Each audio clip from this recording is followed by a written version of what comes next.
Okay. Okay. And so our epic adventure continues. So someone said before the break that it's good to hear not just about problems, but about how to fix them, which is a very blokey way of looking at problems, which is okay, because problems need to be fixed. But not all problems have an easy solution, you know. Like sometimes when I tell male friends my emotional problems, they're like, well, you need to do this. And as if, you know, emotional problems are like a hardware shop and you can get the tool to fix it and you'll be right. Emotional problems can be complicated and can take years to resolve and can need multiple remedies. And when someone tells you a problem, it doesn't mean that they need you to fix it right away. It might mean that they just need to be heard. You know, so letting the cat out of the bag, because well, I'm making generalizations here, that's true, but some men generally are a little more practical-minded or rational-minded in terms of this is the problem and how we're going to fix it. Whereas women are a little more intuitive emotion, some women, intuitive emotion-based, like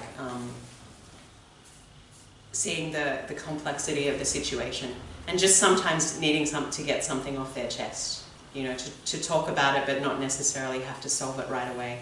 Whereas sometimes men find it harder to, some men find it harder to talk about emotional issues, or when they find it hard when other people talk about emotional issues because they feel helpless, that they're failing, like, I can't fix that, so why are you telling me that? If there's no solution, what's the point of even talking about it? And it's like, well, it doesn't have to be fixed, but we have feelings and we have to acknowledge them. Because if we don't acknowledge them, they can take us over and become unresolved rage and manifest in terms of violence and whatever, you know. Anyway, I go on so many rants. Yeah, but it is good to look at not just the problems, but also the solutions. But also understand that these issues, there's no magic pill. And that social justice is a marathon. And so is enlightenment, for that matter. I mean, when I first came to Dharma, I thought, great, you know, Buddha got enlightened in 7 years, you know, I can do that. What was I thinking? You know, here I am, 20 years later, still not enlightened, just taking a few baby steps down the path, you know. And I realized that the Dalai Lama said, think in terms of lifetimes, you know, and that's a bit depressing for Westerners who just, it's like they want it instantly. You know, we're used to pressing a button and getting what we want, fixing it. But spiritual progress is much more intuitive, subtle thing. And it's not about getting something, it's about letting things go, you know, and opening up and being vulnerable. And accepting sometimes that things are imperfect and just being a little bit patient, you know, that things have their own time. Social work, social justice is a little different than spiritual things. You know, spiritual things is sometimes about, more about softness, softening, surrendering, softening, opening up. Whereas social justice can be more about exposing and being more about being proactive. But in terms of solutions, I think the number one thing is self-care and self-awareness. And having a daily practice, having a way to come back to peace. You know, because if you only focus on the problems and you don't have a solution, it's really frustrating and you can become very bitter and burnt out and you can lose hope and you can lose enthusiasm because you just look at these people. Often, there's a lot of research that says that poor people make bad choices. And poor people sometimes make bad choices because they're in a state of flight or fight. That years and years of trauma and fear has kind of, because they're thinking about the immediate present of survival. They're not thinking about the long-term consequences. So a decision that might make sense for survival today may not be in your best interest in the long term, but you're doing it for your short-term survival today. And that people who have had years and years of trauma and years of flight or fight it kind of somehow damages the capacity to make long-term planning. And plus, you know, I'm making a generalization. This is not the case with all poor people, obviously, but they also don't have access to the same kinds of contacts, you know, in terms of knowing a good place to get a job, knowing the best place to go to university. You know, it's somehow like attracts like. If you have the resources, you'll have the contacts to know people who will give you a good job later on, knowing the best place to go for that information. Like, poor people might not, there might be services available for them, but they won't know where it is. You know, that it's lack of information, lack of resources, lack of good contacts, which is why people who are advocating for people in poverty need to use their privilege to empower those people and connect them up with services and resources that can help lift them out of that situation, you know, and help them make better choices. I'm not saying, it's certainly not the case that all poor people make bad choices and that's why they're in poverty. But it's intergenerational poverty as well. Like, you know, if your parents were on welfare and that's all you've ever known, and you don't know, you haven't been taught good nutrition, or you haven't been taught emotional self-care or how to communicate in a non-abusive way because you've grown up in that environment, that's normal for you. So learning new information that can help improve the quality of your life when you're just struggling every day just to survive, those things are a bit of a luxury, you know.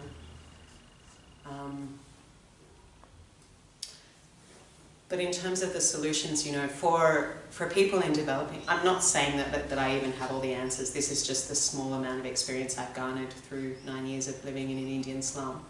And you know, what works in one situation won't work in another situation. You have to get to know the situation and the people that you're trying to be an ally for. You know, the situation of helping someone in the Bronx in New York would be very different to helping someone in an Indian slum or helping someone in Africa. You know, but there is a few things that often happen. The people who suffer from poverty and violence the most are women and girls. And there's often a kind of some violence sometimes, and some kind of what I saw in India was that the men in their jobs are brutalized by their bosses and treated really badly and oppressed, and no matter how much money they make, it's really never enough to cover the expenses of their family and the cost of healthcare. So they're constantly working in really backbreaking jobs for practically no money and just feeling really helpless and frustrated. And so that gives them a sense of helplessness, you know, and they're constantly verbally abused and put down. So then they feel helpless and frustrated and hopeless, and no matter how much money they make, it's never enough. So then they turn to alcohol. And that's compounded by the fact that they have children and get married young before they finish their education. And because they don't have, they're not highly skilled workers, and they're already having kids by the time they're 21, it locks them into the cycle of poverty when they have children too young and they haven't finished their education. And that means they'll be in an unskilled job for the rest of their life, just treading water. So those men become frustrated, those men have been abused, those men are not respected, so then they turn to dysfunctional behaviour because they're men and they can get away with it. Like, I actually asked a friend of mine who was an alcoholic for a long time and is now sober in India, and I said, why did you take the money that was supposed to be for your kids, you know, and why did you beat your wife? And he said, because I'm a man, because I could, you know, and that was the way I got relief from the tension and the oppression. But it's only a temporary relief. You know, you forget your troubles for a while, which are very significant troubles, you know, if you can never get enough money for a decent life. And you see people who do have a decent life and you can't attain it. India has one of the biggest gaps between rich and poor in the world. It's number 2 compared to Russia. Russia is number 1. So that's quite a bad scale in terms of wealth and poverty disparity. Something like 70% of Mumbai is living in a slum-like accommodation. Yeah. So those men drink, and then drinking. Then the women are upset. You know, your mother's sick. We need money for her hospital fees. The kids need school fees, and the man's like, you know, shut up, and hits her. And then because women are not having their own income, they're seen as a burden. You know, so, and even, you know, this system of dowry, of having to pay someone to marry your daughter, it's actually her inheritance, but it can be quite a large amount of money. So in some places, having a daughter can bankrupt you. So that's why some girls are killed at birth. And it's not, you know, I mean, it's not always hatred, it's just survival. You know, you'll protect the kid you have when another one will bankrupt you, you know. It just can just be so very brutal.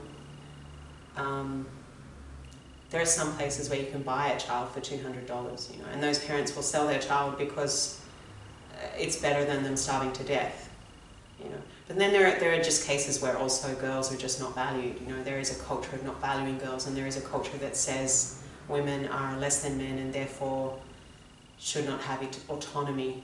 It's actually in a text called the Manusmriti, which says a Dalit, a so-called low-caste untouchable, ex-untouchable person, or a woman are like children, you know, and they're not smart enough to take care of themselves, and women should be cared for in their childhood by their fathers, in their middle age by their husbands, and in their old age by their sons.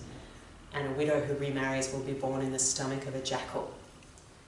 And, you know, just really nasty discriminatory stuff about, you know, how Dalits shouldn't have autonomy, and they should be they should just serve and accept their fate as toilet cleaners, and because it's their bad karma that they were born that way, and they should pray, you know, do their dharma, which is to clean toilets or skin dead animals, and then have a good rebirth in the next life.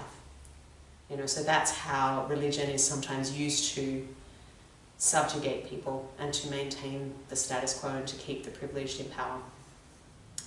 So anyway, but we see, you know, it's not just a case, it's a case of one group being abused and then passing on the abuse to others. So the man who's abused by society then abuses his wife, the wife then abuses the children or the dog or whatever. It's like the pecking order, you know, and generational trauma and abuse that's passed on, and dysfunction, and just not knowing a better way.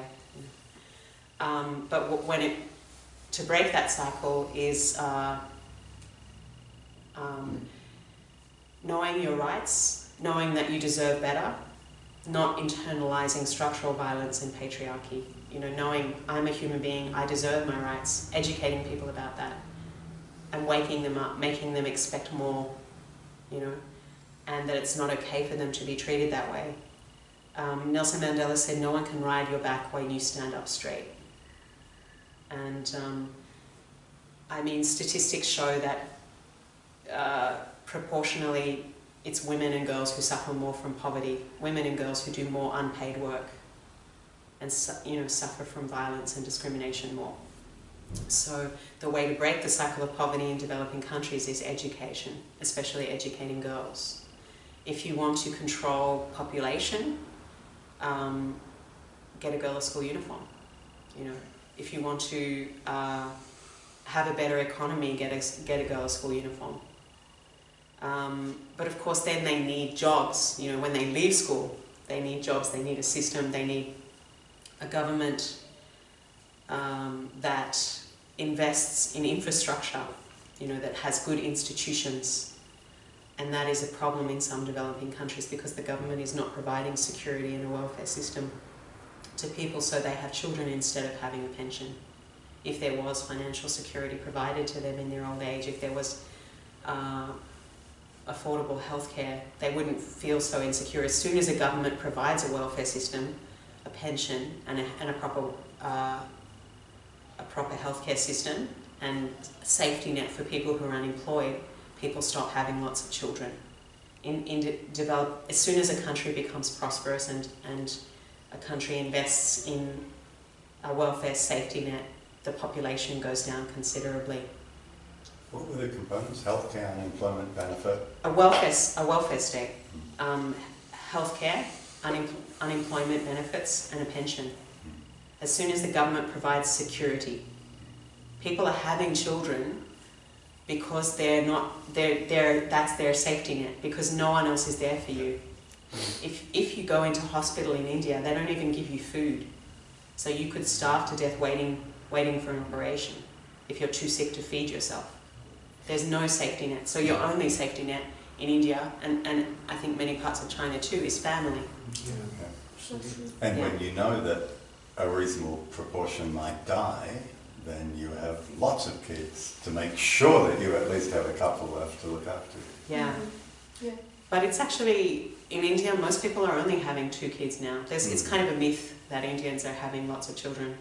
It's only maybe a few people in villages that are having more than that, but most people are using birth control, and most people are only having 2. They just need a son, because the daughter is a thief at the table. The daughter is someone that will take your resources to another family. So why invest in her when a son will be the one who'll take care of you in your old age? But even the wealthier Indians have that attitude? There's a great deal of pressure to have a son. Although more progressive families, it's becoming less important, but it's still quite important to get married, and to have a son is quite important. It's not just financial. The wife will move in with the son and look after you. Yeah. The girl will move away and leave you. Yeah, it's an investment policy. It's an insurance policy. And no one wants to be alone in India. When we say we live alone, they think that's the most terrible thing. You know, whereas for us, it could be a relief to not have to live with family members we don't get along with. But, you know, and like they say to me, did your parents throw you out when you were 18? Like parents force their kids to leave home. And we say, no, it's not like that. We wanted to leave. So, I mean, in India, boys never leave home. That's another problem. That they never actually grow up. You know, they're just mollycoddled, I'm afraid, in some cases.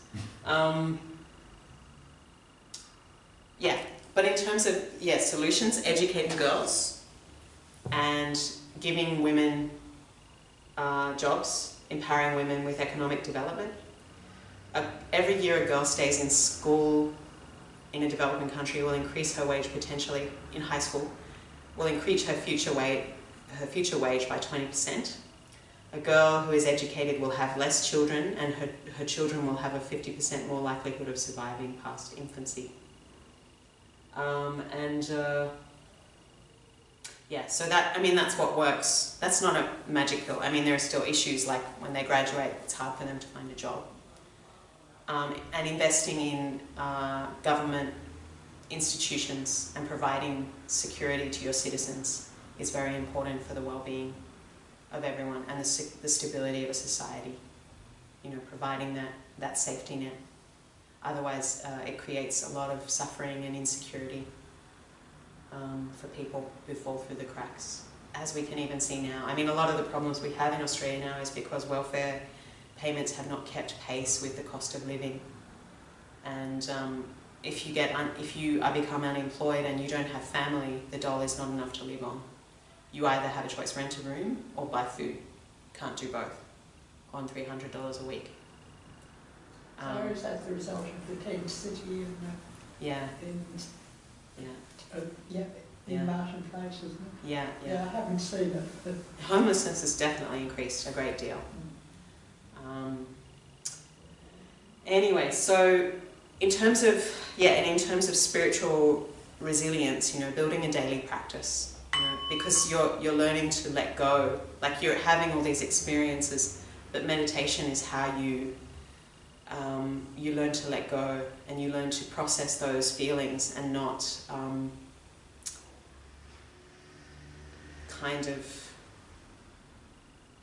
they don't become toxic. You know, meditation is like taking the pus out of the wound. You know, it aerates whatever the traumatic experience of being a human being is. It gives that fresh space to let go, to keep open, to reset every day, you know. Keep calm and keep on, moving on. Yeah? And that basis of peace, that connection with something bigger than yourself, is what gives you the energy to continue fighting for things which are really hard to fight for, because really it is an uphill battle. You know, the privileged don't want to let go of their privilege. There has always been poverty and injustice. People say there's always been poverty and injustice, so why should we worry? And it's like, well, that's okay for you unless you're one of those people in that situation. There's a story, yeah, there was a young boy on a beach picking up starfish that had been washed up, and there were thousands of them, and someone said to him, it's impossible. Why even bother? It's an impossible job. And he said, well, it made a difference to that one, and he put it back in the ocean, and it made a difference to that one. So, you know, you could say it's impossible, you can't fix it, or you can say, help one person, it made a difference to that one, it made a difference to that one. And if everyone would help someone, the whole system would change. You know. But it has to be a process, for Buddhists anyway, it should be a process of self-working inwardly and then working outwardly, doing both, not just one. Because if you work in social justice without a spiritual practice, you'll burn out very quickly, you know, because it is kind of like a bucket with a hole in it. It's samsara. It's always been a bucket with a hole in it, you know, that's leaking. It's always been imperfect, you know, conditioned.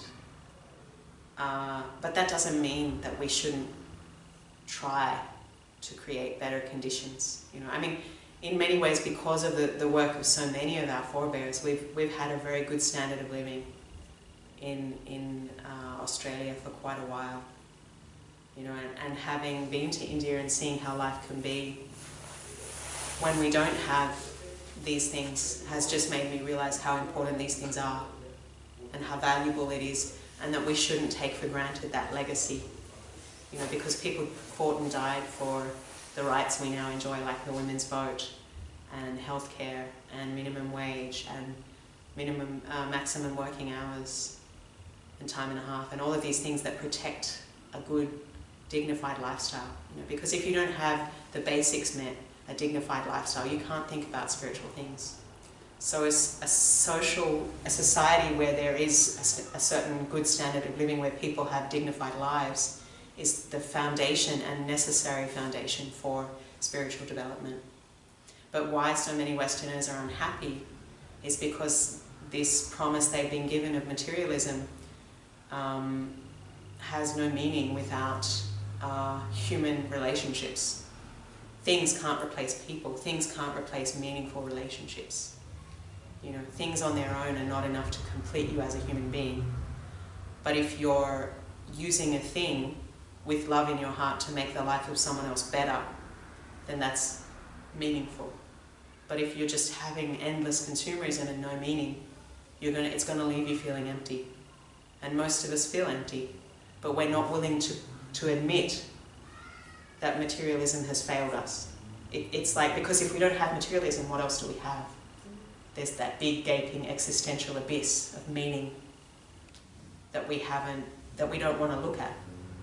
You know, it's so much easier just to watch cat videos and buy nail polish than it is to think about why we're unhappy even though we have everything. It's a Pandora's box, isn't it? You know, and so many people like Niche who go down that philosophical road just end up more confused, you know. But I think if you investigate with wisdom, if you investigate for truth and seek truth with a balanced middle path approach, there are states of mind available. I mean, mind is so untapped. The experiences that are available to us, we're not even using half of our mind's potential, half of our brain's potential, in terms of the kind of happiness, the kind of peace that's inside, not through external conditions, but what can happen when the mind becomes calm and concentrated and peaceful and clear. You know, that completeness. to me, there's not, you know, a life where people have not experienced that peace is a life that is missing something. But you can't force that on someone else. You know, someone has to want that and seek that themselves. It's a very personal choice. But to really help others, you need to have a light going through you. You need to have contact with that higher energy, which is just inside you. If you just sweep away the dust, that goodness. And that goodness, connecting with that goodness makes it easier to love others and tolerate difficult people. Because if you have that patience and that light and you've worked on some of your own issues, it's harder for people to press your buttons. And if your capacity to hold space for your own screwed up aspects allows you to have compassion and empathy necessary to hold space for other people's difficult behavior. And it is okay, you know, don't think that if you're a Buddhist, you have to be a doormat, that you should just be kind in all circumstances, even when people are abusing you. That is not the case.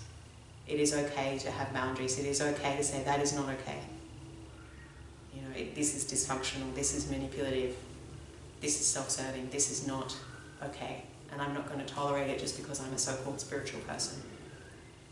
Me being spiritual is not an excuse for you to abuse me, or for me to tolerate dysfunction in the name of religion or spirituality. Yeah? Having good boundaries, having self-care, having spiritual practice. And then there's what we call the 6 perfections, which are the stages of the path that a bodhisattva or a spiritual warrior seeking the liberation of all beings seeks. Bodhicitta itself is something really useful to meditate on and to cultivate. And there's 2 ways we develop bodhicitta. One is it's called the 7-point cause and effect meditation, where you realize, based on your mother, but some people have a difficult relationship with their mother.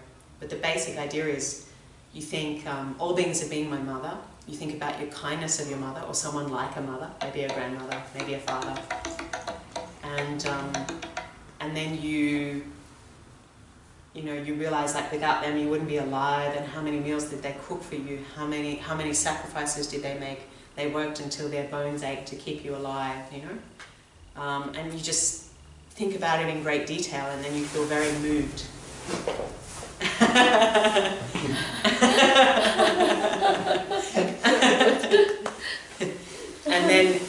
and then you think that, like, how am I going to help my mother? I could send her on a cruise around the world, but she's still going to be in the system of birth and death. Birth, old age, sickness and death. She'll still come back from the cruise and still be unhappy, still be trapped in samsara. So simply doing nice things for her is good, but not enough to liberate her from her deeper existential suffering, which is that of being an unenlightened being trapped in the wheel of birth and death. So the way to do that is to become liberated, to become a Buddha, and to guide her on the path of liberation yourself. But you see, it's not just... You might not want to listen to her. Exactly, that's why. See, as an unenlightened being, your capacity to bring others onto the path is very small. Whereas as a Buddha, you can read a person's mind, and you know their past lives, you know their karmic inclinations, so you can sell it to them better. You see, a Buddha has the capacity to win the deal, right? That's why you have to become a Buddha, okay? But the thing is, there's not just one mother. Everybody's been your mother, you know? It's like that in the Matrix, when Neo wakes up and he looks around and he sees everybody else is in a pod dreaming, in a kind of hellish existence. Everybody's suffering and they don't know it. You know, that moment, that horrible moment when he wakes up and sees everybody's dreaming. That's what it's like for a bodhisattva, when they suddenly wake up and they see everybody's dreaming, and what they think is happiness is just an illusion. The lives they're caught up in are not the point of life, you know. So many lives, more than one mother. All beings have been your mother. All beings are suffering, you know. And you've just been working on your own happiness for quite a long time and you haven't really gotten anywhere. You've just created more and more bad karma, you know, through being self-centered, isn't it? So then you realize, okay, I have to do it for all beings. I have to get this enlightenment gig down pat. And the only way I can do it is by becoming a Buddha. So then you start practicing the 6 paramis. This is the 7-point cause and effect method of developing bodhicitta. But you should, there's a really good book, it's called How to, well, there's many good Tibetan Buddhist books on developing bodhicitta. Tibetans specialize in this. But a good one with Tibetan Buddhist meditations is called How to Meditate by Kathleen MacDonald. It's a really good foundational book with different meditations in there. And if you meditate on bodhicitta, your compassion gets stronger and stronger to the point where you can just walk through fire for sentient beings. You know, it's no big deal anymore. Shouldn't be done until you have a certain level of realization, obviously. Because if you don't care for yourself, you can't care for others. But when that bodhicitta strengthens, it's very amazing. I mean, look at how resilient someone like the Dalai Lama is. You know, he lost his country, but he's still out there fighting the good fight. He's not bitter. He's full of kindness, even for the people who, you know, did a terrible thing to him. Yeah. So the other method is exchanging self for others, which is you think, I'm just one and they are many, and they are suffering more than me. As a group, I mean, it actually makes sense, you know, numbers-wise, to work for the benefit of others. And, you know, this self-obsessed mind is not really making us happy anyway. So what we do, because normally we wake up in the morning and we think of ourselves, and in every situation we always think, what am I getting out of this? We always think of ourselves first, is the normal kind of way of going about life.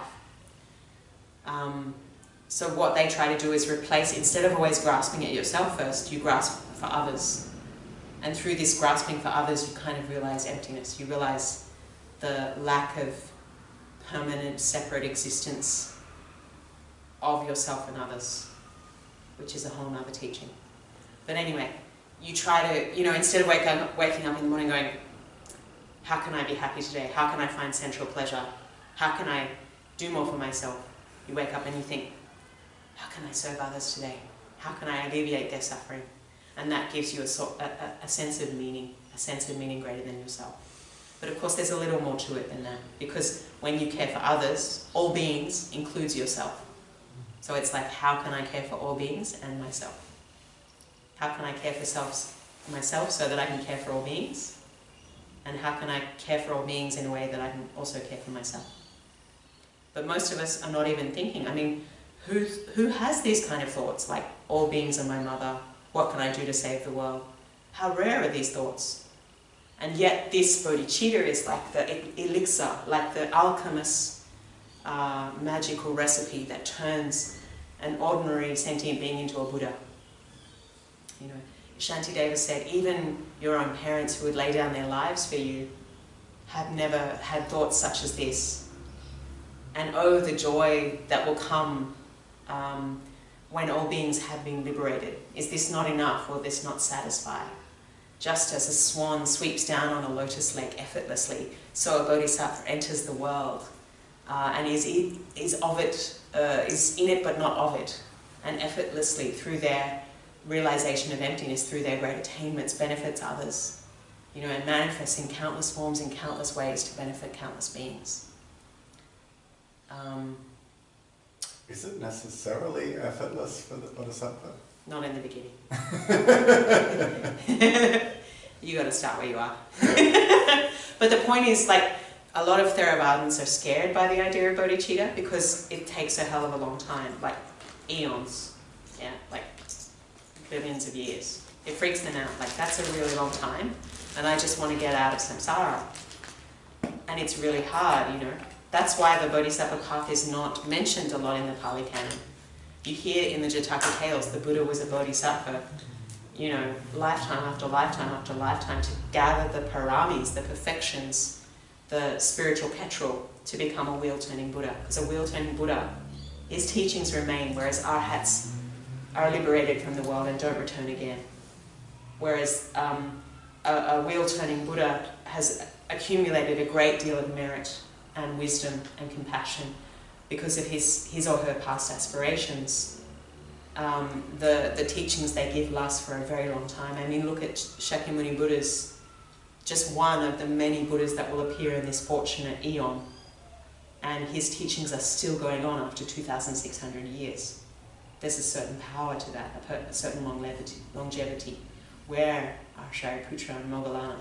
Where are these great arhats now? They are gone from the world, and they don't return. Yeah? You can see the difference, huh? Yeah? So, it's a hard gig, you know, but as a bodhisattva, all beings are helping you. You know, without these difficult people, there is no one to practice patience and compassion with. So these challenging button-pressing people are the cause of your own liberation. So you don't see them as a problem anymore, you see them as an ally. That's why I can go to an Indian slum and I'm like, cool. You know, I'm going to become a Buddha because of these people. You know?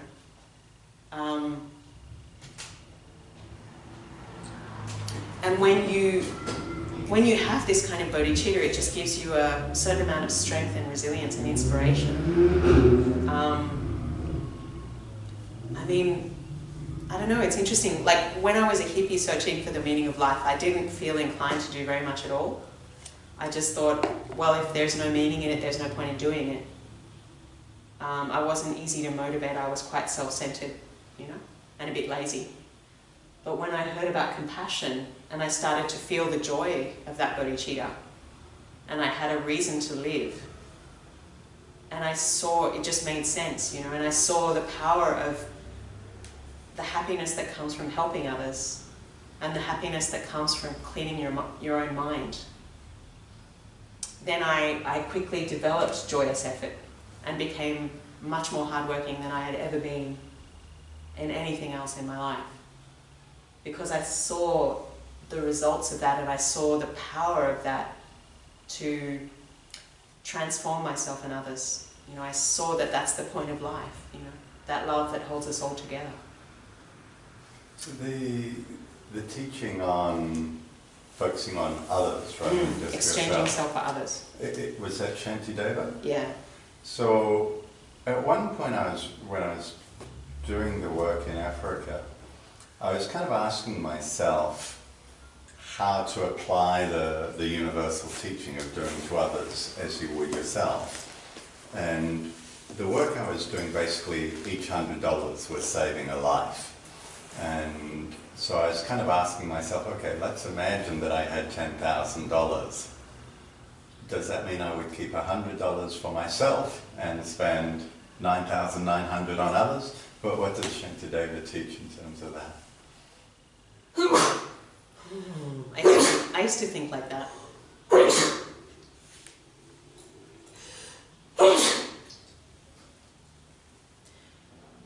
The thing is, it's contextual, right? Can you live? Bless you. Can you live?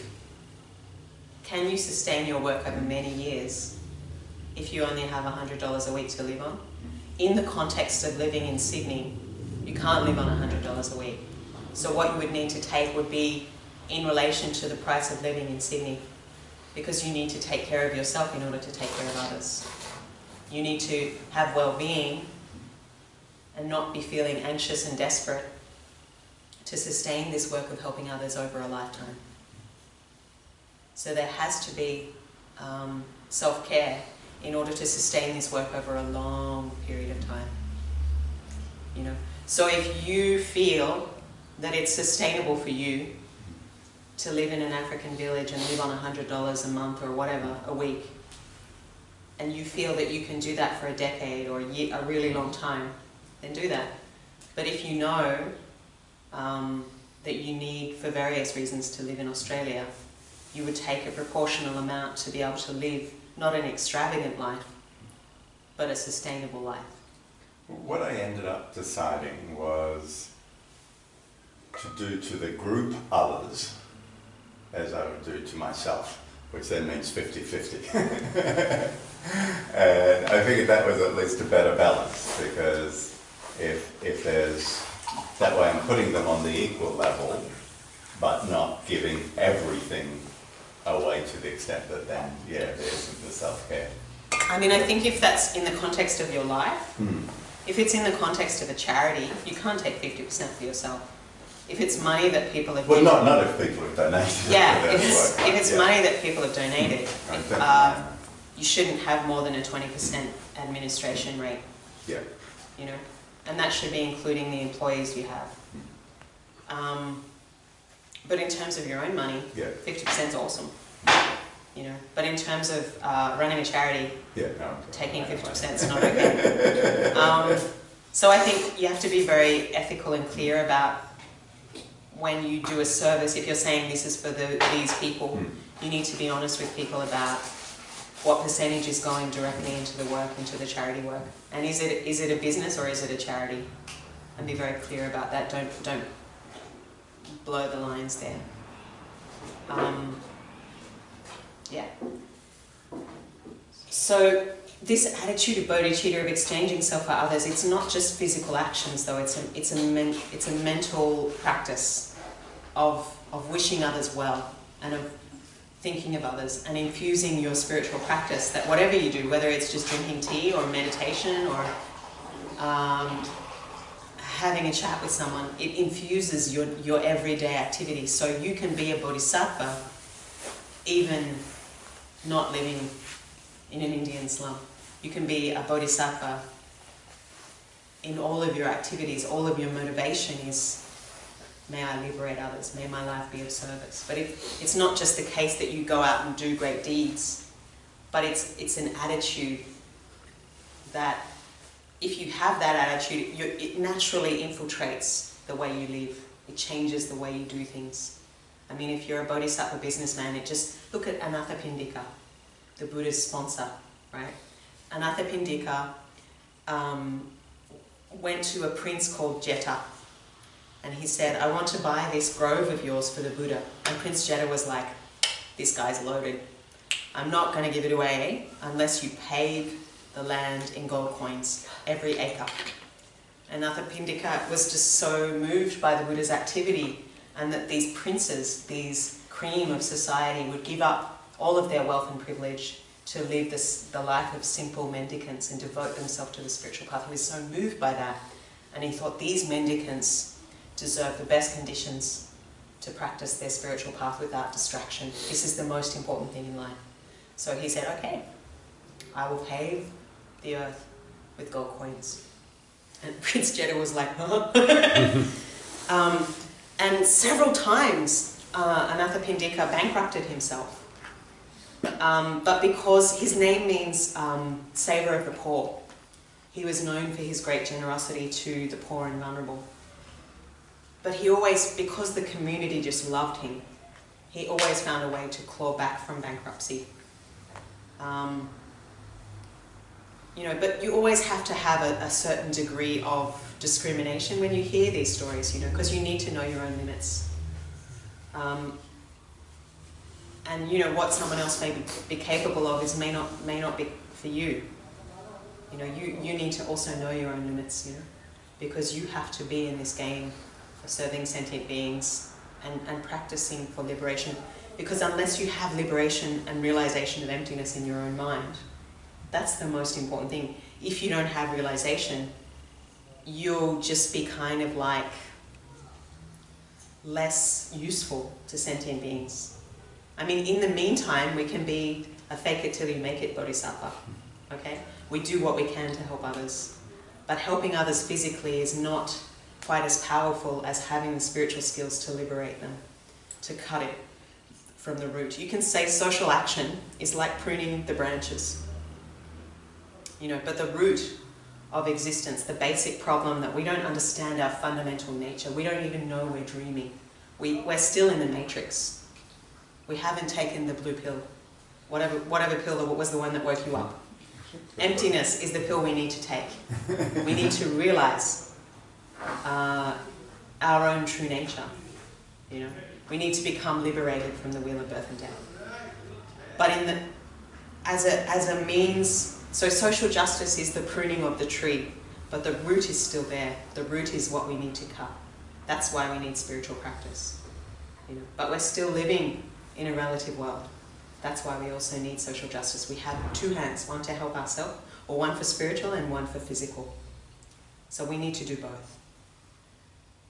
In terms of how a bodhisattva does that is the 6 perfections, okay? So generosity. There is material giving, which is, giving aid to the poor and so forth. There is giving freedom from fear, which is giving refuge to refugees, giving people a safe place in a time of danger. Women who are suffering from domestic violence, stuff like that. People who are being persecuted, giving them human rights, okay? And the third kind of giving is the best generosity, which surpasses all others, which is the gift of Dharma. Yeah, because you can prune the tree or you can cut the root. So this is why, for a long time, Buddhists were navel-gazing people who didn't involve themselves too much in the world because they basically thought samsara is screwed and there is no way to fix it.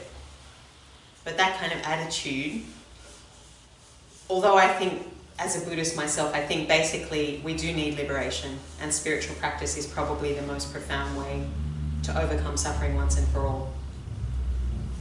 In the context of this modern world, when there is so much war and violence and we're bringing ourselves to the brink of destruction, I think it's the most important thing, but it's not enough.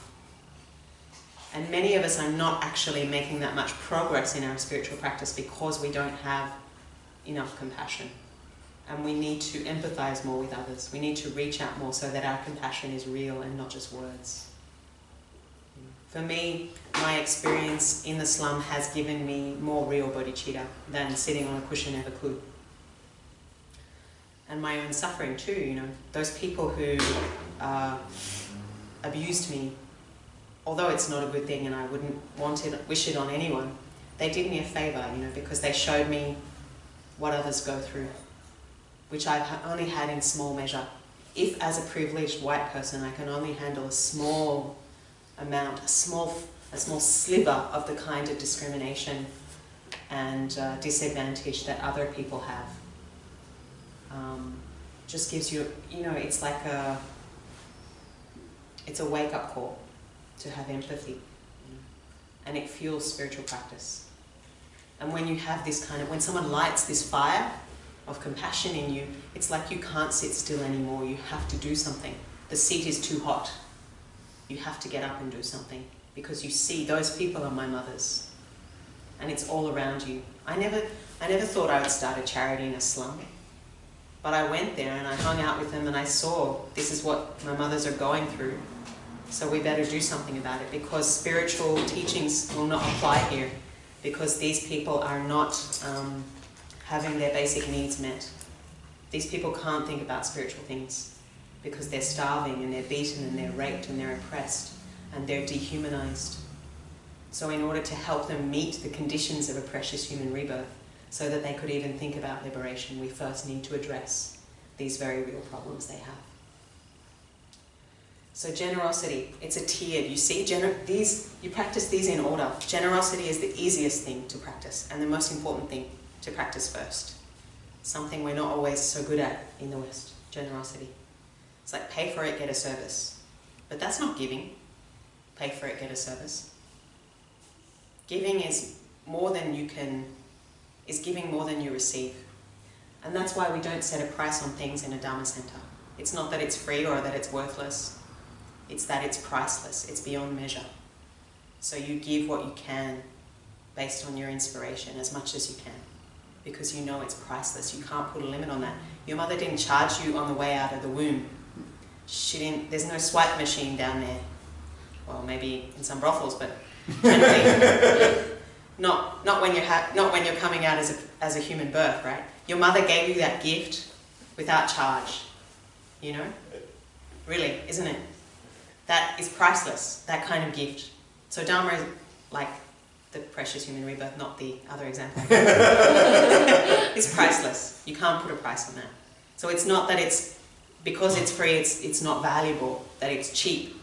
It's not that case, it's that it's priceless and we can't measure this thing. It's too precious and too personal to measure. That is why we don't set a price. That's why we don't commodify it. That's why we don't bastardize it and sell it. You don't put your mother out there and take bids for her at the auction, do you? The Dharma is your mother. You don't do that to her. It's a precious and personal thing that needs respect and care. You know, that's the problem of capitalism and Dharma, and the problem of conveying the Dharma and not completely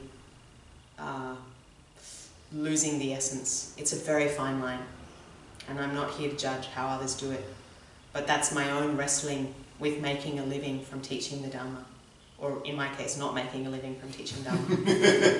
So these are the three kinds of generosity. Whatever you give should not harm you and should not harm others. You don't give an alcoholic. You don't enable dysfunctional behavior. You don't give money to an alcoholic. You say, mate, there's an AA meeting, I'll drive you. You know, isn't it? You help them in a way that is not harming you and not harming others, not breaking moral codes. Yeah? Ethics. 5 precepts. Don't kill, don't steal, don't lie, don't commit sexual misconduct, don't take alcohol and intoxicants. People always say, just one glass, just one glass. But one glass always leads to the whole bottle, isn't it? You know, it's like just one affair. Where do you draw the line? You know, okay, one glass, then make sure it's only one glass, but better in a glass at all. That's money. I mean, we spend millions of dollars on alcohol, and we also use a great deal of land to grow grain to make beer, grain that could be going to feed people. And also alcohol fuels a lot of other industries, you know, a lot of unethical industries. It's a lot of money that could be going into something better. And there's a lot of men in developing countries spending money on alcohol when they should be spending it on their kids' education. You know, so there's many reasons. I mean, people spend $100 on a bottle of wine. What could $100 do? It could sponsor 2 children for 2 months for education. So think about it and do what you think is what you're capable of. I don't know. I think there is a difference between one glass and getting raging drunk, but I don't know. When I was a layperson, it was always like, I didn't want to just have one glass. I wanted to feel numb, you know, and it was because I was trying to escape something. I wanted to relax. I wanted to forget. It wasn't about alcohol, it was about getting out of it. And we use so many things like that. We use romance like that to get out of it, to escape reality. We use it like a drug, you know, and that's a little troublesome. You know. Ethics, yeah, the 5 precepts, and do no harm. Avoiding negative actions. So there's 10 negative actions. Do you know what they are? 3 of body, 4 of speech, 3 of mind. What are they? Wrong speech, wrong thought, wrong action. So you don't kill, you don't steal, you don't commit sexual misconduct. Sexual misconduct means wrong place, wrong person, wrong time, wrong method. Wrong person would be someone underage, someone who is not consenting, someone who is someone else's partner, someone who is being exploited, preferably in a loving, committed relationship. Wrong time is like when your partner is on retreat or taking vows or in a holy place. And wrong time is like also they're doing a retreat, or they're physically incapable, or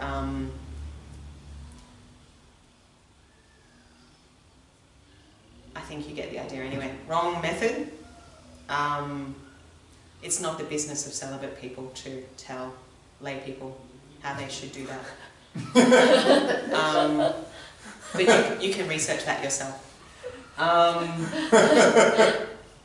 And I think that one is probably the least important in my mind. I think what we really need to be looking at is if we're using sex to dehumanize each other, if we're using sex like a drug to avoid to get out of it, to get high, instead of using it as a language of intimacy and love and communication.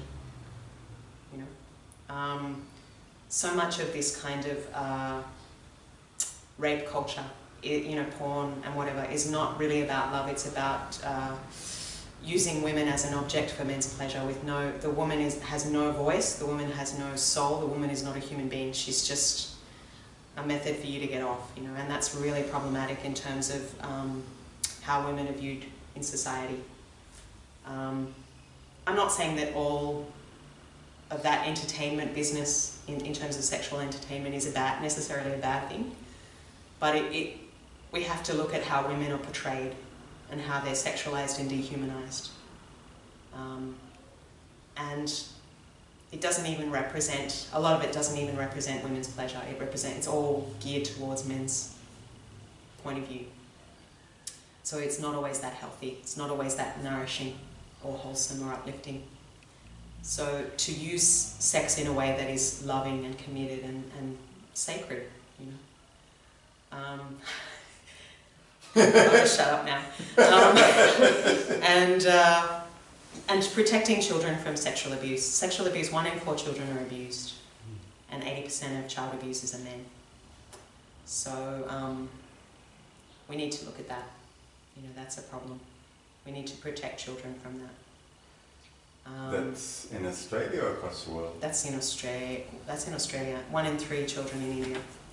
And, you know, a lot of human trafficking is 70% is roughly women and girls being human trafficked, and a lot of women, especially in developing countries, you know, being enslaved in prostitution. So that whole sex industry is funding, you know, the exploitation and oppression of human beings, especially women and girls, mostly underage girls. And just the whole idea that you could actually have pleasure from someone who wasn't enjoying it at all, that you could take your pleasure and be completely insensitive to another person's pain as you take your own pleasure, to me that's pretty strange, you know, so, and not very healthy. It's a can of worms there. Yeah, ethics. So do no harm, and then undertake positive. Oh, the 3. Okay, 3 of body, 4 of speech. Avoid harsh speech, meaningless speech, lying, or divisive slander. Yeah, and instead practice kind speech, truthful as long as it's useful. Not try and convey it in a way that's not too hurtful. Sometimes it's hard. Instead of meaningless gossip, meaningful speech about noble things, or silence is golden. And instead of, you know, slandering someone, like we have this thing in Australia, tall poppy syndrome, you know, like, oh, they got that, so I should cut them down. Rejoicing in others' happiness, you know, rejoicing in others' success. And rather than being jealous, trying to create the causes of your own success, rather than resenting others' success.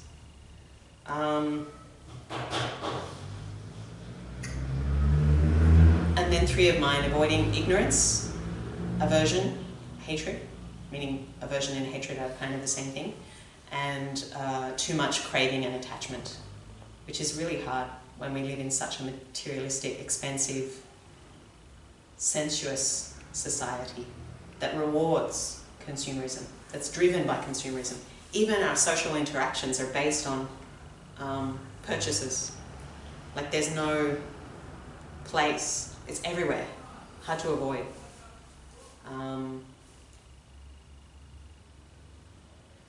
I'm assuming that when one is socially engaged and wanting to do the best for others,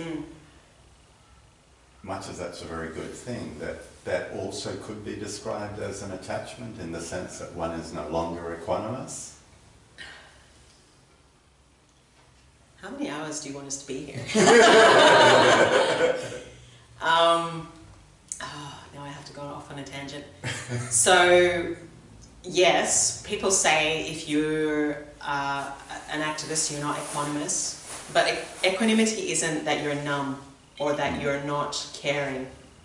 Equanimity is a perspective that sees what is going on and sees the bigger picture. So you could be engaging in advocating for a social justice cause while still having peace in your heart, because you see both sides of the story. You see the perpetrator is also a victim. You see the conditions that have turned the perpetrator into a victim, into a perpetrator. So equanimity is like, not that you just have no feeling, it's an evenness of feeling, that you see the bigger picture. You see the bad in the good and the good in the bad. You can see the intricacies, not just black and white, if you know what I mean. And then based on that informed point of view, you will engage, but you will do so in a way that you're not dualistic. Of course, that's an ideal and not necessarily the case, not necessarily the way we can always do that. I mean, especially if you're, if it's a personal issue, you know, and say you're a survivor of sexual abuse and you're helping children who've been sexually abused, it's hard not to be on one side. It's hard to be on the side of child abusers. It's hard to love child abusers. It's hard to understand what's motivating them. But that's why we need wisdom in our compassion. Because if we don't have wisdom with our compassion, if we don't understand cause and effect and emptiness, the way we help others will be very self-righteous and judgmental and dualistic and exhausting, because we always see it only as black and white, like they're the goodies and they're the baddies. But if you see from a Buddhist point of view, you know, many lifetimes we've been rich, we've been poor, we've been victims, we've been perpetrators. So the point is, no, it's a dream, but help those who are still asleep. Be in the world but not of it. And that's a challenge, you know. We don't always reach that, but that's the ideal.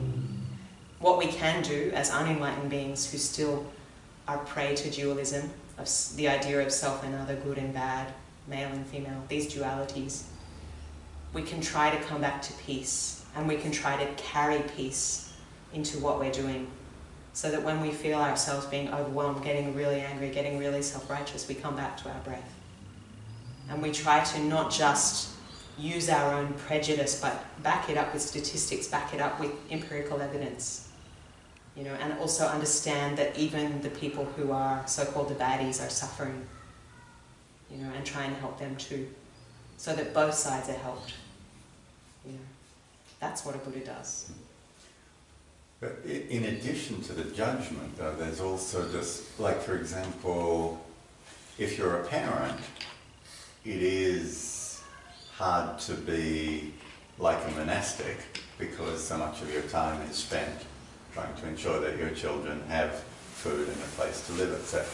But then similarly, if you're running a fantastic NGO in the slums, and you know that if you don't manage to raise the money, that a number of the girls will get malaria and might die, that also presumably creates a stress and an attachment, something that then drives you in a positive way, but also in a way that's, you could say, is not harmonious. We have to start where we are. Yeah. So you do what you can, and you come back to peace when you can. And you just know sometimes it's out of your hands. I've tried to help a lot of people who died. I've tried to help a lot of people who went back to their abusive husbands. I've given a lot of time to people who have given nothing in return. But if I was doing it from a point of view of expecting something in return, I would have been better off entering business than becoming a nun. And I have to remember the reason why I started doing these things. You know, the original inspiration that started this journey. We just do the best we can. We start where we are. There are those problems. In every field there is those problems. But we just do the best we can too. It's like the surfer riding the wave. You know, the stress is the wave that helps push you towards the benefit you need to perform and the growth point you need to reach. Those things will either drown you or make you rise up. And if you sometimes fail, and if those things sometimes drown you and overwhelm you and make you lose your equanimity, you just need to go back to the cave for a while and then come again and surf again. Lucky my cave is quite comfortable.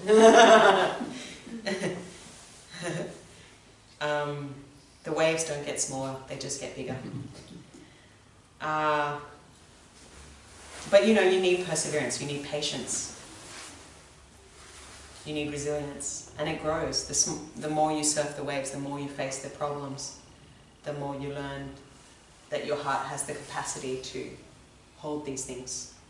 And you develop, it's like on the floor, you develop the skills you need to be of benefit because your motivation is good, hopefully. Yeah. And that's why you need mentors as well. And a sangha, community support. Emotional support. Okay, so avoiding negative actions, undertaking positive actions. So in terms of ignorance, you know, ignorance could be ignorance of your own privilege, but ignorance can also be ignorance of not understanding the emptiness of self and other. And emptiness is a huge subject. It basically means that you're not as you appear, that you think you're permanent and separate, that you look at that table and you think table, but you don't see all the non-table elements. You don't see all of heaven and earth is in that table. You don't see the sand in the glass. You don't see the tea. You don't see the water in the tea. You don't see the cloud in the tea. You look at the table and you just see table. You don't realize if it got smashed, it becomes garbage. It stops being called table. It hasn't always been a table. It won't always be a table. Take out one of those non-table elements and it's gone. You know, in that table there has to be the sun, because without sun there's no life on earth. In that table is the factory. In that table is the oil from the war in Iraq that brought the table from the warehouse to us and brought it halfway across the world from China. In that table is slave labour. You know, is the workers who weren't paid well. In that table is the history of furniture design. You know, in that table is so many elements. You know, take away one of the elements, it's not a table anymore. That table has so many connections, and so are human beings. You are not as you appear. This thing we call Ayya Yeshe hasn't always been Ayya Yeshe and won't always be Ayya Yeshe. Ayya Yeshe's body will return to the elements. Ayya Yeshe might disrobe and decide to have 5 kids, who knows? Imagine. Ayya Yeshe is just an intersection of causes and conditions in time and space. There is a mind stream, but it's not solid or permanent or independent. It's causal and conditioned. You can never put your foot in the same river twice. Mind moments, mind changing. If Ayya Yeshe's mind stream is born in the body of an ant, Ayya Yeshe will be a little bit different. But there is still mind continuity. Yeah? The vessels change. But even the river itself is always changing. That's why we don't say soul, we say mind stream. And we see, when we look deeply at someone, we have to see not just, you know, the person. When we look at a client, when we look at someone who is suffering, we should not just see a victim. We should not just see a hopeless case. We need to look deeply and see the potential to change into something else. And we need to see their environment, what they've been through, that has led them to become the way they are. And then hatred is no longer possible. When there is understanding, hatred is no longer possible. We may not like or condone what they're doing, but we can't hate them. You can only hate something you don't understand. When you understand someone, you may say, that's not okay, I don't like that, but you can't write it off. You know? Can you just say a little bit more on the difference between soul and mind stream? Oh, it's hard. Because soul has this idea of a kind of unchanging essence. You know, soul is also found like Atman and Para-Atman in Hinduism, self and higher self, God. So this is an essential difference between Buddhism and all other religions, this idea of non-self. So we don't say, because self implies something essential, permanent, independent and unchanging. And we look for this self, you know, I've been looking for this self for years, I've never found it. I got such a shock when I did a Vipassana retreat, you know, and I'm like, where is this self? This thing that I've been basing my life on is a total myth. You know, what we have is mind moments that are always changing. It's a mere wisp of continuity of mind, but even that itself is empty of a permanent, separate identity. Anything I say will only be a mere imitation of the truth. You yourself have to meditate and discover that. You know, and it's the process of a lifetime. I'm only pointing at the moon. You don't say the finger is the moon, you look at the moon. So look at your own mind and then tell me what you see. Where is this guy called Tony? Or Dhammayavada or whatever? Where is this guy? You know, who is this guy? Which moment of mind, past, present, future, as soon as you look it's already gone. The river in Gangotri is not the same as the filthy river that goes through Varanasi, but it's still called the Ganga. But then it goes to the ocean, it's not the Ganga anymore. You know, so awareness is there, but awareness is beyond white, black, yellow, male, female, young, old. But I mean, that's a retreat in itself. It's the space that holds, it's the space that allows things to appear. It's it's more about what is not there. It is the absence of things rather than what is there. Because you look for it and you can't find it. And yet, okay, in terms of just giving you a definition of mind, clarity and emptiness. Emptiness in the sense that you can't find a permanent lasting self, but there is awareness.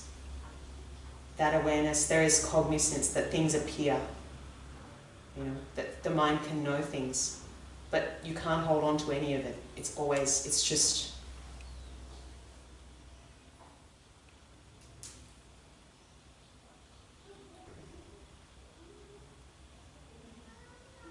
like whatever is reflected is like a dream, is lacking in substance, but it can be known. I don't know, it can be known, but it's spacious, luminous, ungraspable. That's all I can say. Taste it for yourself. I'm probably not the best person to give you a definition of this. People could give you a definition, but it still wouldn't be the truth. Anyway, you have to taste it for yourself. Sorry, I'm not doing a great job on that. Anyway, we're going to be here all night. Ethics. Yeah. And then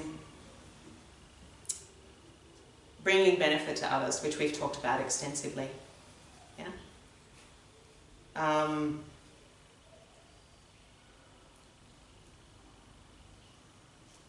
think Buddhism is an inner art. It is about what you do with your mind, you know. But it's not always enough. The world also needs your help. So you do both. But you can't do one without the other. Okay. Transcendent patience is patience when wronged, because we always want to bite back, don't we? You know, there's this story of a snake, and the snake was mean and nasty and bit everybody. And he went to a guru one day and he said, I'm all alone, I have no friends. I'm deeply unhappy, what can I do? And the guru said, you must practice non-violence.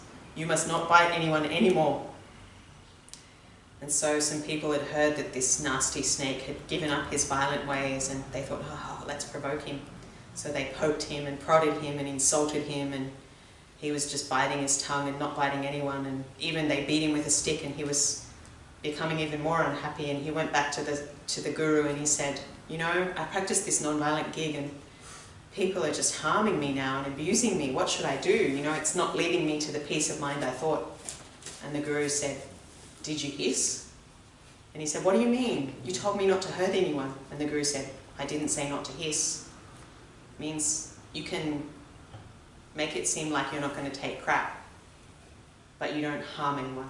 You enforce your boundaries, healthy boundaries, but you can growl, but you don't bite. So you don't let people walk all over you, but you also let them know that you're not a pushover, but you don't hurt anyone. You see the difference? Stand up for yourself, but you don't hurt anyone. You stand up for the vulnerable, but you try not to harm.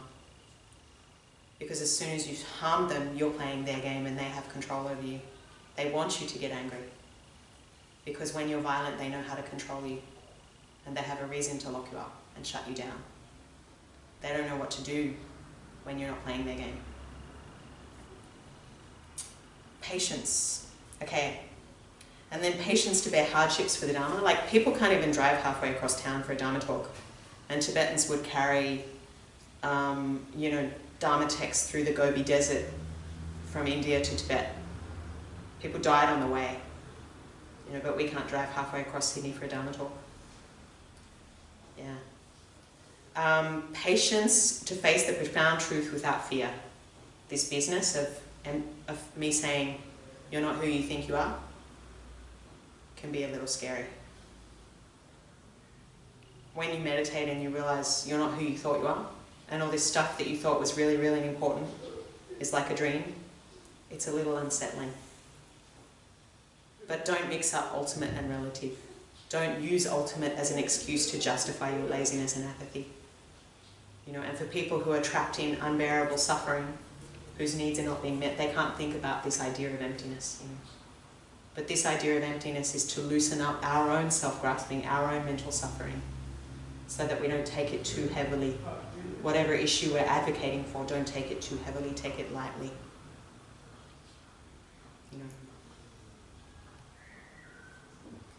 No, it's a dream, but fight the good fight anyway.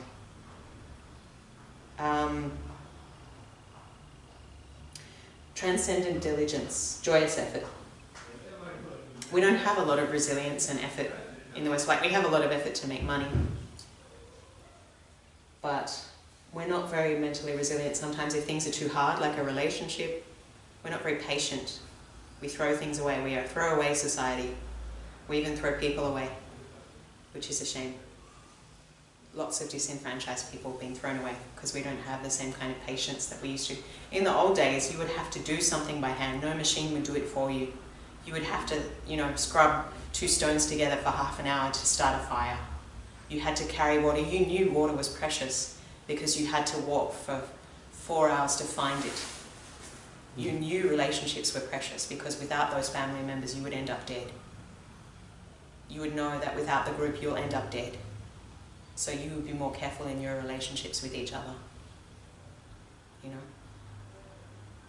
But now everything is impersonal and disconnected and made far away. Something is made far away from us. We don't know how much energy went into that because things are impersonal. Good things still take effort, even spiritual things.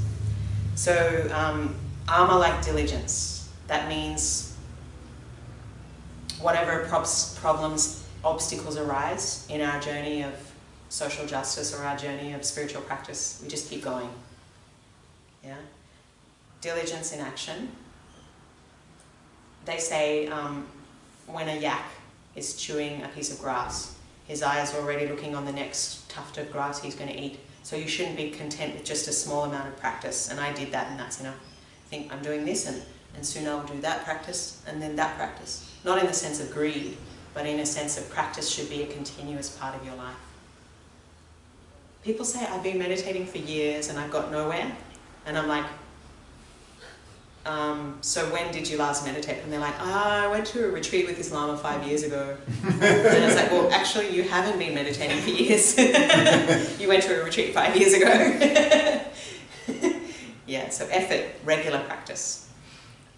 And some faithfulness to the method, not just mixing everything up, If you're following a path, fully investigate that path properly. Practice that for a deep and long enough period of time so that you can either judge whether it's useful for you or not. Insatiable diligence. like the Buddha. I will not get up from this seat until I've attained awakening. Most of us are not there yet, but that was his kind of diligence. He didn't need to go to the toilet? It's a story. It's an archetype. I would say if you're at that point of just attaining enlightenment, you're probably, I mean, you've transcended a lot of things anyway, you know. That wouldn't be your major concern. Insatiable diligence. Okay, transcendent concentration, giving up distractions, which is really hard for us. In the West we have something called active laziness, where we're really good at just doing something completely meaningless. Like, have you ever noticed how you have a strange urge to vacuum?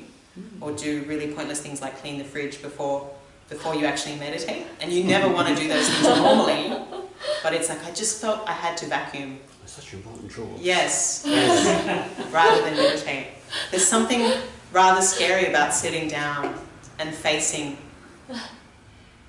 all those things you face when you're in meditation. There's something, like, it's like the ego can sense its own death. You know, so it's like, you know, don't do that, don't do that, don't go there. Giving up distractions and then actual concentration. They say when you develop deep samadhi, you can sit in meditation for 3 days. Most of us are not there yet. But for many hours, some people can sit in a very blissful meditation. But meditation, you don't want to be just blank and distracted and zoned out. You want to be very clear and cognizant, that you know what is going on in your mind. Yeah? And you don't want to be distracted. The two enemies of meditation are distraction and dullness. Dullness is when you think you're meditating, but really you're just kind of in a really blank state and there is no clarity of mind. These are two obstacles. If you have dullness, you need to eat less heavy food, wear less heavy clothing, and think about death and impermanence. If you're distracted, eating more heavy food and meditating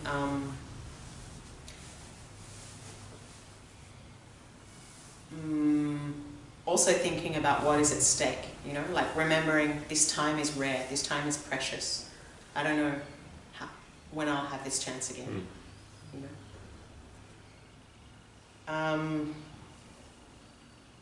Okay, transcendent wisdom is the wisdom, okay, hearing, reflecting, meditating.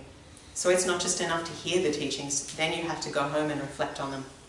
It's like you buy the spaghetti packet and then you need to go home and cook it. And then finally, you have the reflection of meditation, you taste it. So I'm here telling you a recipe and you need to go home and cook it and then eat it. You hear, then you reflect, and then you realize, you meditate. So meditation is not just the breath, but it's also the insight that comes through integrating these teachings in your life. You know, you can have analytical meditation where you take a particular topic like karma, like death and impermanence, like the precious human rebirth, like loving kindness, and you dissect it. And you say, okay, this is what the Buddha said. This is why this book, How to Meditate by Kathleen MacDonald, is really useful for that. And there's lots of wonderful, authentic Tibetan Buddhist texts, and even the Pali Canon, where you use... What was the author's name again? Kathleen MacDonald. With a C? I'm not sure. I think it's with a K, but I'm not sure. It's by Wisdom Publications, How to Meditate. Yeah. Another good book is The Words of My Perfect Teacher. But that's more heavy going. Yeah. Just skip the first chapter on hell, because you won't want to read the rest of the book. But once you get past the hell chapter, it's really good going. Yeah, wisdom. And yeah, you can break down these subjects and then, you know, kind of, they become part of you. You know, they just become part of you. You become, I mean, the beauty of having people who practice the Dharma full time is they're like a living Dharma text and they become inspiring. And that's why those people are worth investing in, whether they're lay or monastic, yogis, the people who have realized that. That's useful. You know, it's useful to invest in that. But wisdom, ultimately, we're talking about vipassana. Not the vipassana of Mr. Goenka, but the vipassana of insight. That's what vipassana means. It means having insight into the truth of the way things exist, which is dependent origination, clarity and emptiness, that ultimately cuts the root. Until then, we're just, with the other 5 perfections, we're just pruning the top of the tree of suffering or existence. Wisdom cuts the root. But wisdom without compassion is a scientist experimenting on an animal. You know? And compassion without wisdom is the heart without eyes. You know? And we engage in all of the, we always have them up every morning when you wake up, cultivate the mind of bodhicitta. Then whatever good actions you do through the day, at the end of the day, dedicate the merit to the liberation of all beings. And at the end of the day, you know, reflect, like, how well did I keep my bodhicitta alive today? How well did I try to be what I most deeply value today? And the more you think about it, the more you'll change your life. And the less you'll waste your time in things that don't matter. Yeah. Does anyone have any questions before we finish? A long day with a lot of talking. I have a question. Yeah. How did you help those people without achieving a result you wanted to? Say, if you mentioned that at the end, even after you helped some people, they had to go back to an abusive relationship. I mean, They didn't have to, they chose to. They chose to. Yeah. Yeah. I just feel sometimes because we went to that chaplain's course, and there are a lot of situations that they mention. You just wouldn't know whether you can help or not. Mm. But then, very possible, you try your best to help someone. Then you didn't do any help, or they're still stuck in that situation. It's kind of maybe self-care. More like self-care. Self-care, yeah. How sometimes you feel like a failure. You will go away feeling like a failure. You really want to help that person. You went there to help. Then at the end, you didn't do anything. You look like you didn't help at all. That's where you need equanimity and objectless compassion. In the sense that you wish all beings well, irregardless of whether they take on board what you're saying or not. And you're holding space for someone. You're just reflecting and being present and hearing and witnessing their suffering without goal-oriented agenda. Because having objectless compassion doesn't require for you to get any satisfaction. Because you're just being present. You are compassion. So there doesn't have to be an outcome there because you were just present. You were just active compassion in that moment with that person, and that plants a seed that may ripen in the future. I've seen it many times, like years and years I've been helping people. I've been working my ass off for the Buddhist community, honestly. Most of what I do gives me no money at all. And people will take a great deal. They'll tell you their problems for hours and then give nothing in return and walk away, and you'll just be thinking, here I am, homeless, practically bankrupt. What have I got to show for all of these years of service? And you'll feel quite sad, you know, that people took a great deal and you're exhausted and you don't have enough resources to live, and you'll question your vocation. But then years later, someone will come back to you, not immediately, but someone will come back to you years later and go, you know, you really made a difference in my life. You touched me. And that comes back, you know, in ways you least expect. So don't have this agenda that you have to fix it quickly. These things take time. We're talking many lifetimes. So what you're doing is you're planting a seed. You're letting someone know, maybe you have been so severely broken and abused, and you have such a low sense of self-esteem and agency that you are not ready to leave this abusive situation. But if you ever do, I want you to know I'm here for you, I believe in you, and I will be there for you. You can open the door, other people, only they can walk through it. But if you've opened a door, you've already done a great thing. because you've taken them, you've let them know that there are options available. You know, and everybody's in samsara. Everybody's suffering, even the people who seem to have their act together. So everybody, just have this kind of big-hearted compassion that even you are suffering. You know, we're all knee-deep in that. Just hold space for people and wish them well. They can feel it. They can feel when you wish them well. They can feel loving kindness and warmth. It really makes a difference.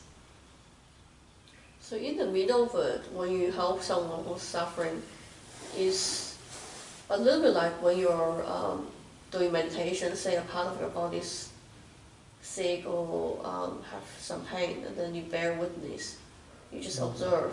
Is that a little bit similar? You just observe the situation, bear witness as well. Yeah. And it changes on its own when it's ready. And that's where a little bit of sealing it with emptiness comes in. Giving it the space, you know? You can't make the clouds go away. You just know the blue sky is there and watch. And it changes on its own. I think one of the most troubling things, perhaps if you witnessed suffering in the past, is to come in with that open mind to bear witness. And I think that's where we both maybe got a little bit caught.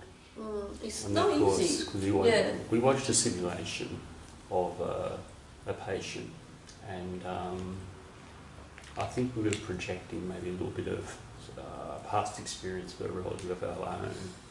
So, it's a difficult chore, isn't it?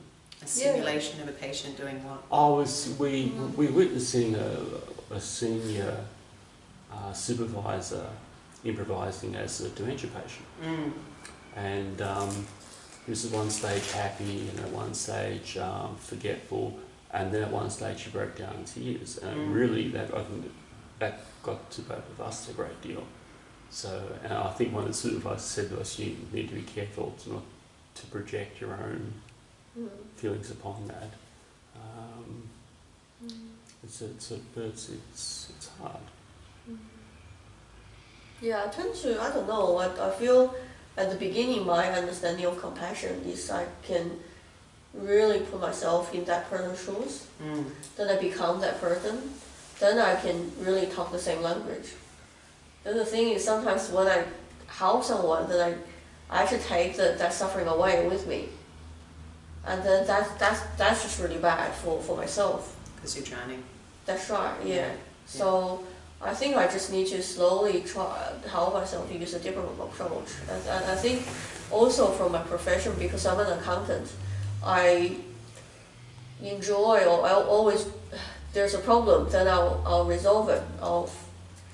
From I don't know, like really difficult like calculation, I can calculate it. Then when there's someone having a problem, I just feel, I'm there to help. I really want to help him. Like even someone disabled, I wish I could just get that person to walk again. Then that feeling, then when I can't do it, it's like a sense of defeat, like a sense of failure. So yeah, I don't know, but I think you just slowly practice. So just try to use the same method as meditation, just bear witness and observe my own feeling as well in the middle of it. Yeah.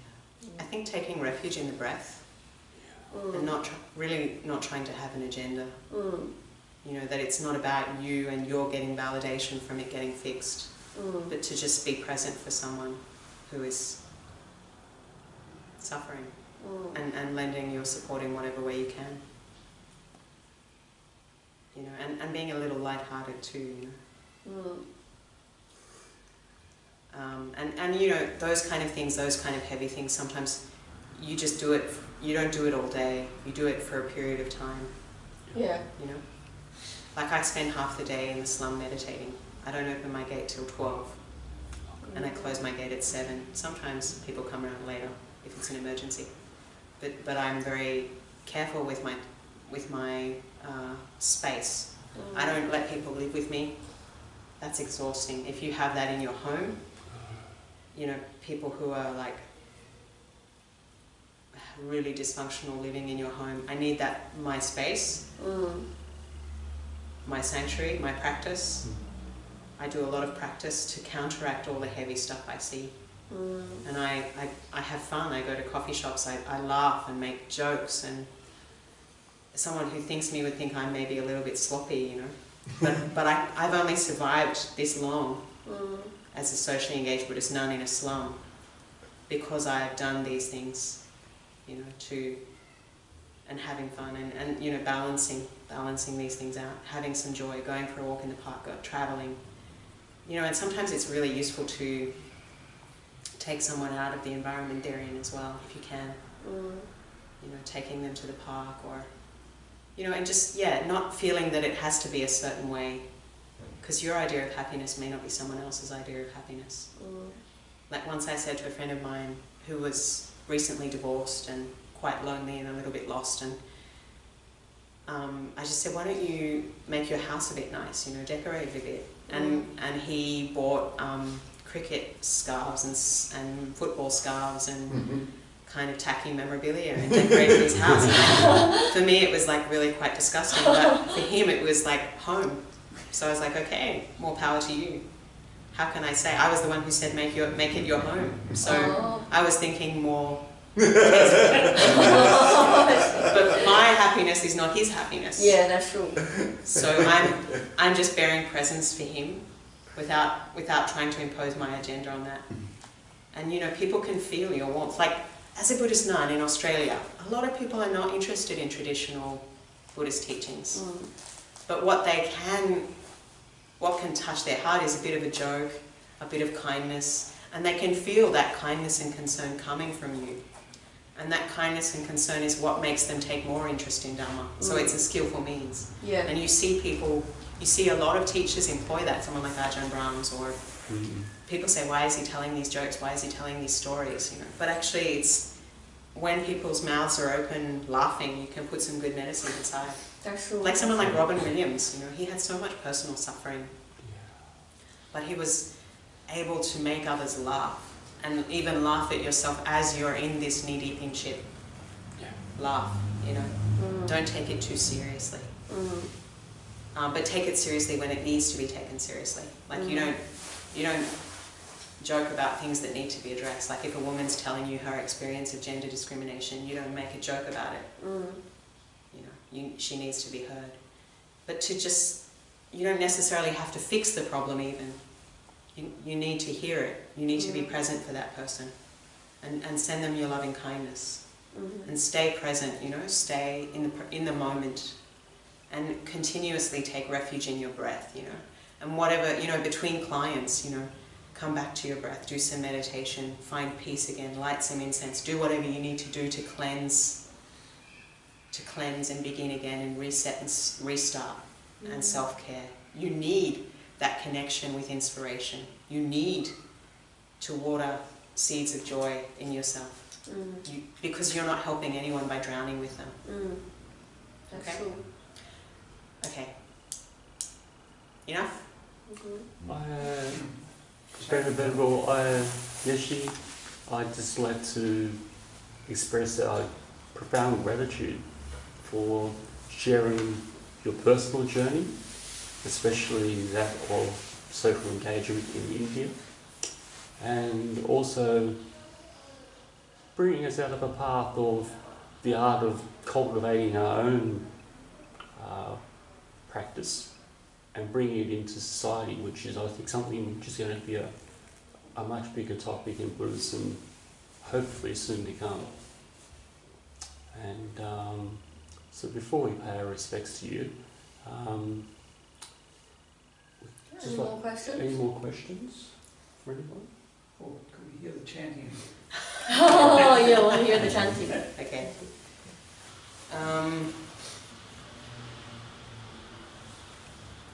Do you want chanting or do you want a social justice song? Chanting. Chanting. Okay. I like to go all gospel-y sometimes. All right.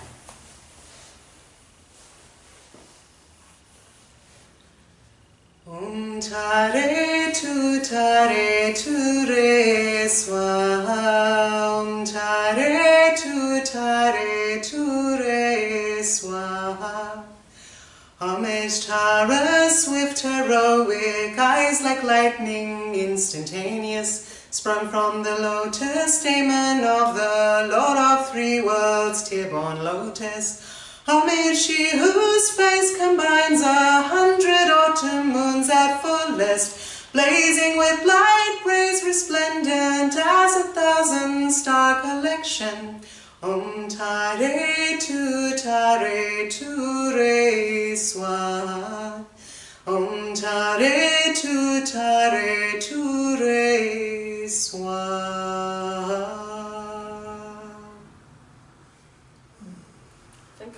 Thank you. And could I just, Do you- sorry, Brenda, Sorry. my apologies, Brenda. Mhm. Could I just, if anyone has the kindness and generosity to make a small donation to Venerable Ayya Yeshe. There's a small cardboard box for the speaker over there. And if anyone else would like to make a small contribution to the Metta Centre, there's a large plastic box over there as well. Okay. Yes. And also, if you guys are interested, we have a fundraising dinner at a beautiful Indian Mauritian fusion food restaurant. And if you're interested, or if you know a place to put a brochure, take one. I have tickets for sale if you want to buy one. Please come here, we'll distribute them. Yeah, and you can. I'll be back in February. Okay. And I'm doing a chanting gig with musicians at a yoga centre in Roselle on the 2nd of September. So if you look at my Facebook or take my email, which is on the brochure, which is over there, you can email me and ask me the date of that. And donations to the Indian charity are tax deductible, but donations to the Australian monastery are karma deductible. So thank you all very much, and good luck. And I hope your centre also flourishes, and I hope your practice flourishes. So all the best. Thank you again. Thank you. Sukhi Mantu.